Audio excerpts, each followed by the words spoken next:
regardez bien. La panique à Moscou atteint un tout nouveau sommet. Vous voyez ceci pour la toute première fois. L'Ukraine progresse avec force là où les Russes juraient que c'était impossible. Cela ne s'était jamais produit auparavant dans cette guerre. Zaporijjia et Dnipropetrovsk retombent aux mains des Ukrainiens. Des frappes profondes illuminent le territoire russe comme un feu d'artifice. Continuez de regarder.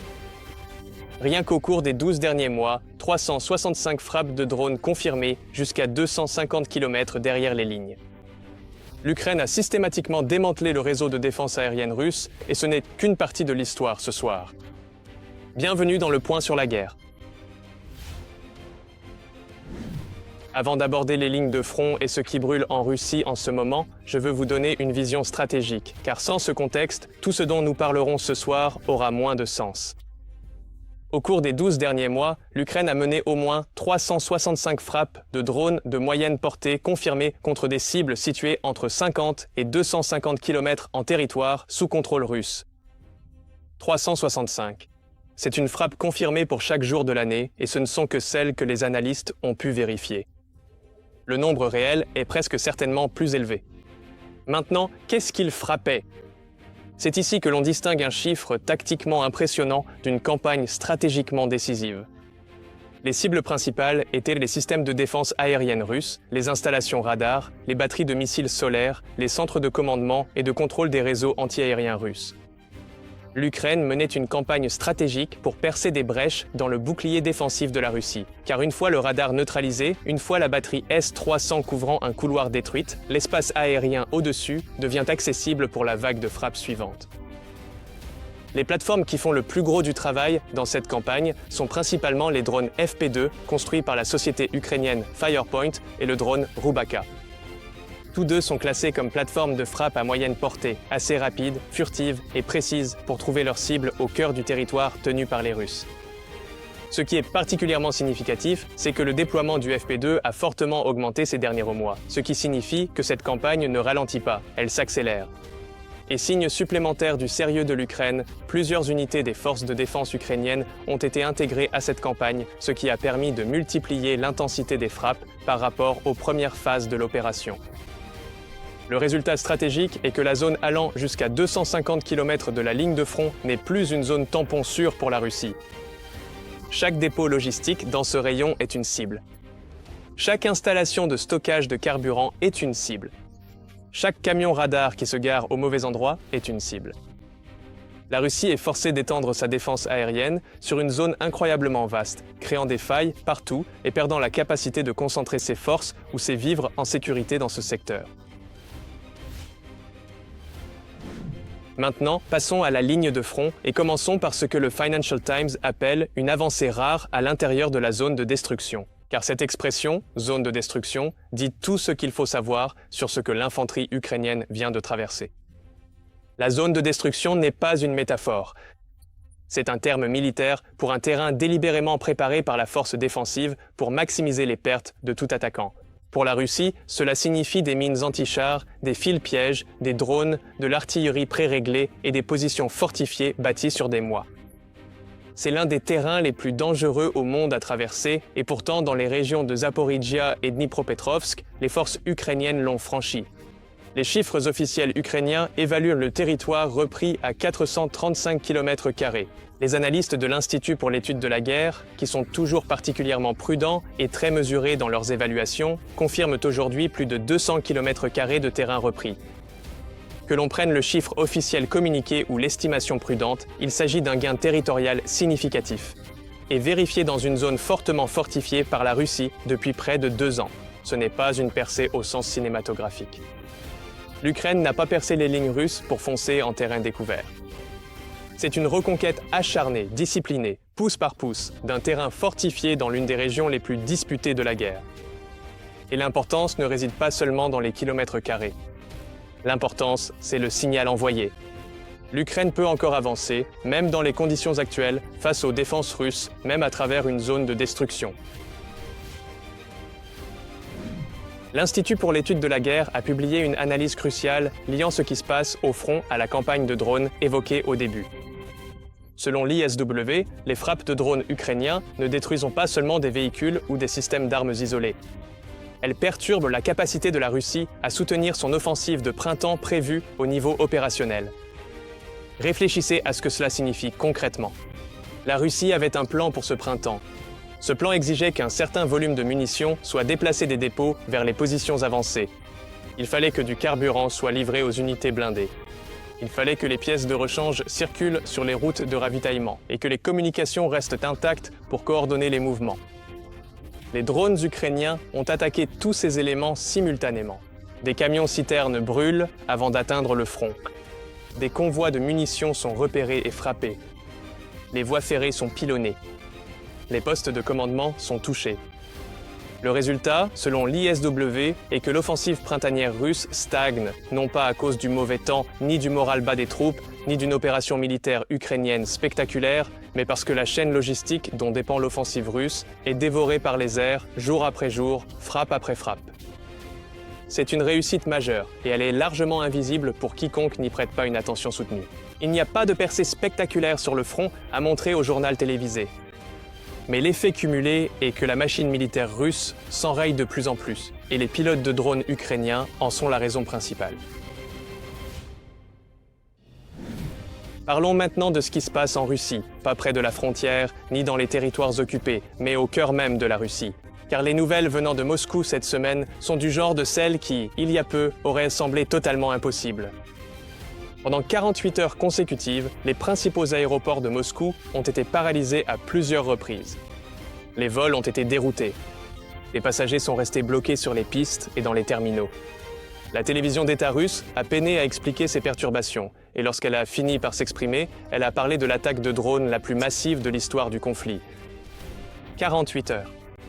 La capitale du plus grand pays du monde, avec ses systèmes de défense aérienne, ses réseaux radars, ses avions d'interception et les drones ukrainiens ont continué à passer, encore et encore, assez longtemps pour paralyser l'aviation civile pendant 2 jours entiers.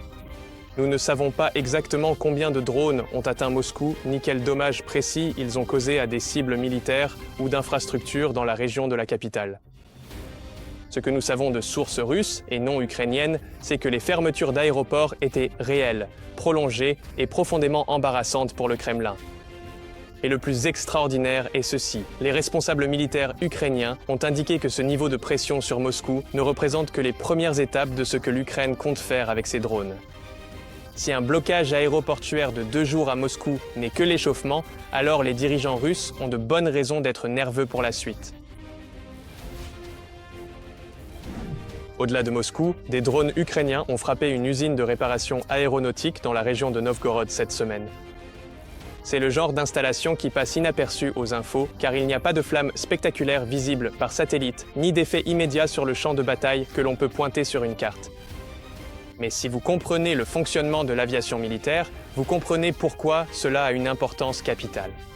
L'armée de l'air russe, comme toute armée de l'air, dépend d'un cycle constant de maintenance et de réparation pour maintenir ses avions opérationnels. Les avions de chasse et les bombardiers nécessitent un entretien régulier, le remplacement de composants et des réparations structurelles. C'est dans les usines de réparation aéronautique que ce travail est effectué. Elles sont l'épine dorsale industrielle de la puissance aérienne russe et l'Ukraine, avec sa campagne de drones, atteint désormais ces installations. Chaque usine de réparation aéronautique endommagée ou perturbée signifie moins d'avions russes disponibles pour les opérations de combat.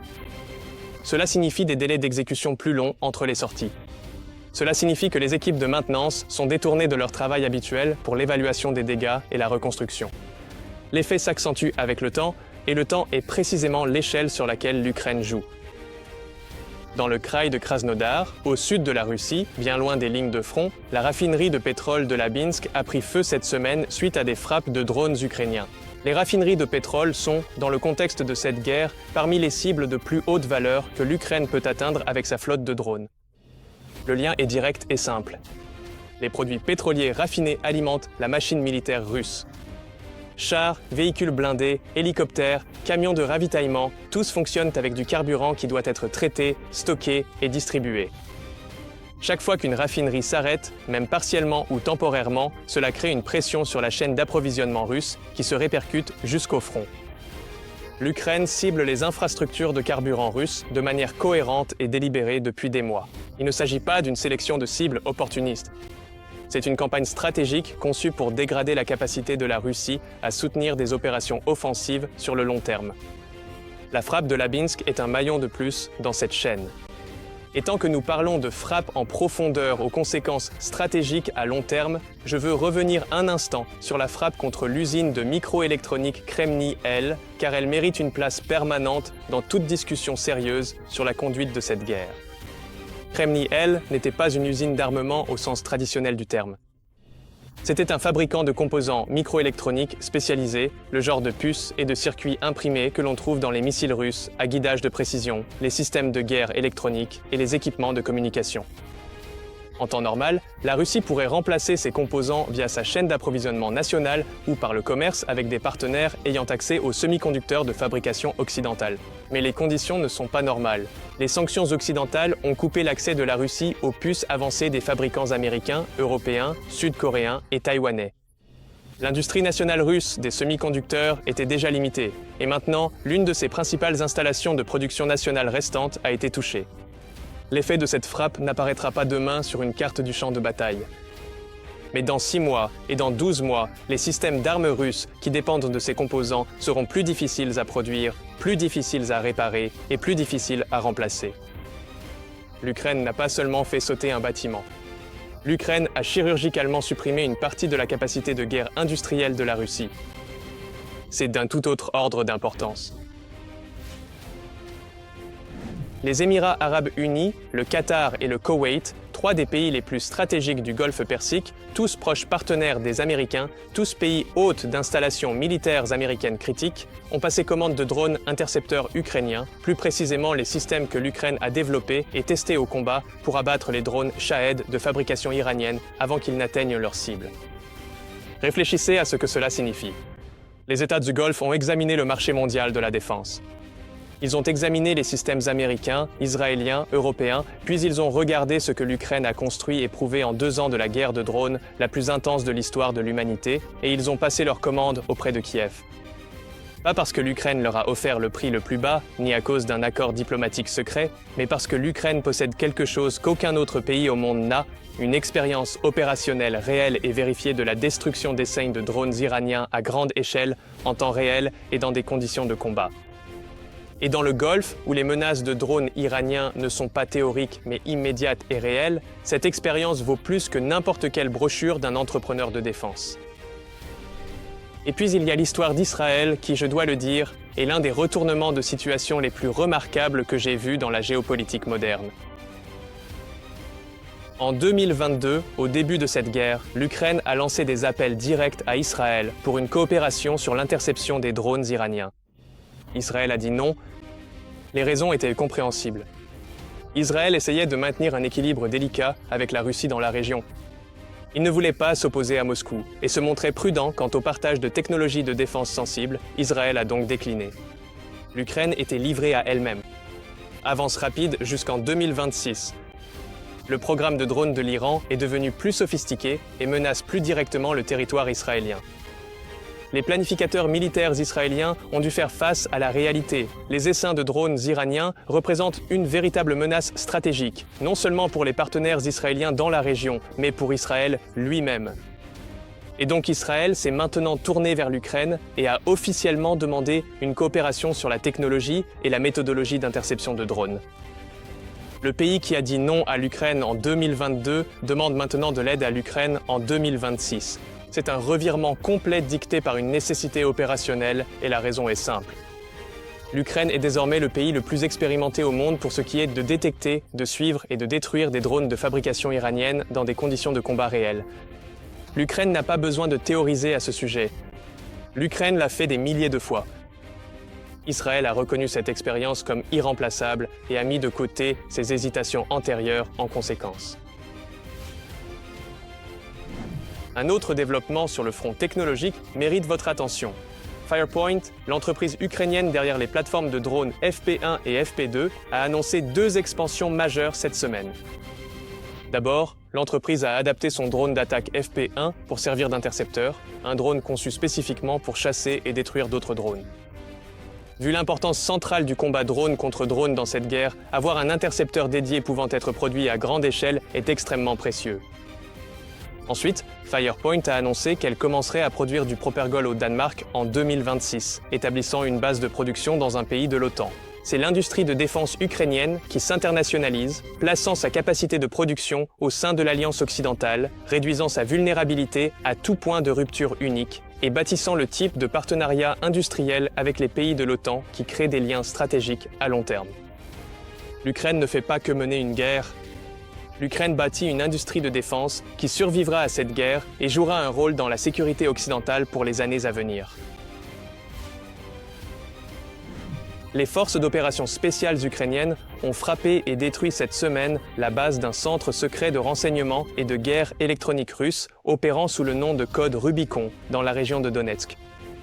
Les détails confirmés publiquement sont limités, comme on peut s'y attendre pour une opération d'une telle sensibilité. Mais la direction du renseignement de défense ukrainienne a confirmé la mission et son succès. Ce que nous savons de Rubicon suffit à en comprendre l'importance. Ce n'était pas une installation militaire conventionnelle, c'était un atout de renseignement d'origine électromagnétique et de guerre électronique, le genre d'installation que la Russie utilise pour intercepter les communications ukrainiennes, identifier les positions et mouvements des unités ukrainiennes, coordonner les opérations de brouillage électronique et fournir des renseignements en temps réel sur le champ de bataille au commandant russe. Neutraliser une telle installation n'est pas une opération spectaculaire.